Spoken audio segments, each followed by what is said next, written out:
I'm Cody with Tell the Birds. Here are 5 tips to help you learn how to take better photos.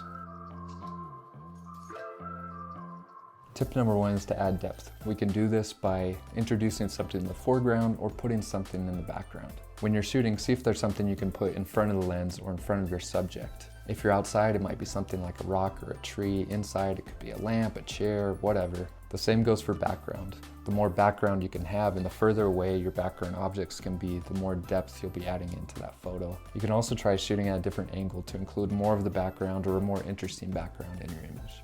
Tip number 2 is to create a composition.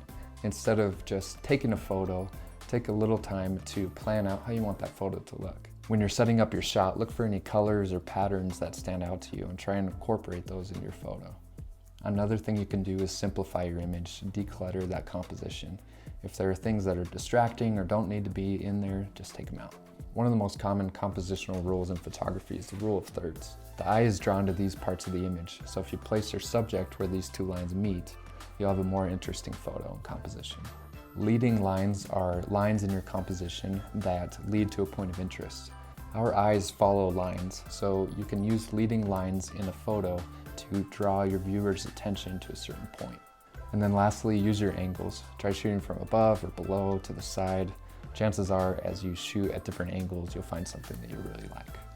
Tip number 3 is to control your lighting. In general with lighting, the bigger your light source, the more soft the light will be. The smaller your light source, the more harsh it'll be, the more shadows you'll have. So if you're wanting a really soft look like I have in this room, I just have all the windows open. If you want something more moody and harsh, you could just have one window or you could just have one small light shining across the subject. If you're shooting indoors, one of the best things you can do is shoot right next to a window. Turn off all the artificial lights and then just go next to the window and you can get some shots with the light coming right on the subject, or you can flip around and shoot backlit. Same thing goes for shooting outside with the sun. We like to shoot all different angles around the subject, front lit, backlit, side lit. Just test out different angles and see what you like.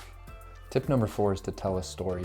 A lot of the times in photography, we can get stuck in a rut and feel like we're just taking a photo, but you have this opportunity to tell a story with your image. Think about who your main character is, who's the subject in this image, what are they doing, why are they doing it? Are there different elements that you can include within the scene to help better tell that story? For example, let's say you're doing a product shoot with a bag company. A shot you could get is the model actually taking something out of the bag or putting something in the bag, something for their baby. Maybe it's a toy or a pacifier. If you're doing food photography, instead of just getting the food there by itself, just still, maybe have a hand pouring the sauce over the food. There's some action and movement, and it tells a little more of a story than just that static image would. And finally, tip number 5 is take more photos. The more photos you take, just like anything, the more practice you have, the better you'll get at it. For us, in an average photo shoot, we might take over 1,500, 2,000 photos. And when you're taking that many, you learn really quickly what you like and what you don't like.